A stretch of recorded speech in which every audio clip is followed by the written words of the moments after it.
Okay, so this is a recording of a trip to the original location of Portal School.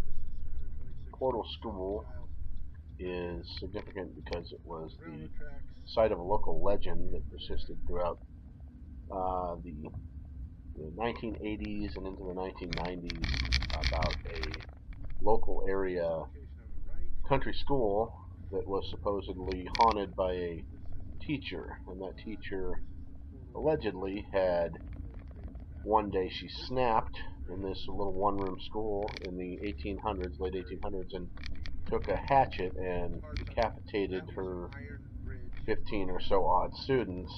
And then there were several different stories how she buried their heads or buried their hearts under the bridge, or how they had hung her in the tree when the townspeople found out what she'd done and buried her head or her heart underneath the bridge. And the story went that as you crossed over the bridge, either on foot or in a car, you could hear the heartbeats. Well, it was an old iron and wooden bridge, so you'd hear the thud, thud, thud, thud, thud, thud as you'd go across. That was the explanation for the actual noise you'd hear. The school itself, there's no historical precedence at all for this story. Um, so there's either one or two things responsible for the legend. The school did sit abandoned for probably about 25, 30 years, and kids would go out. It was still a rural, undeveloped area at the time. They'd go out and they would, mess around, drink, whatever, at the schoolhouse.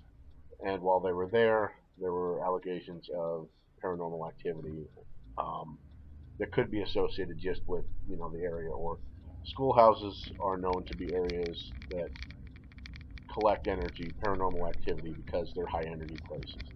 People congregate there, they learn, there's lots of emotions. That is a conduit very often of paranormal activity. That may be the just that itself responsible for the paranormal allegations. Otherwise, there's no historical basis. It's just, somebody made up a story where they're out messing around is the other possibility, the other culprit for why there's a story. But the legend was called Hatchet House. If I didn't say that before, it was an old Millard Papillion school legend. It is completely false, and that's about all there is to it. These sites that you've seen here are related to the town of Portal. The only thing relative to this legend is the schoolhouse site, and we'll have more videos highlighting the hauntings and the area in the future. All right, thank you.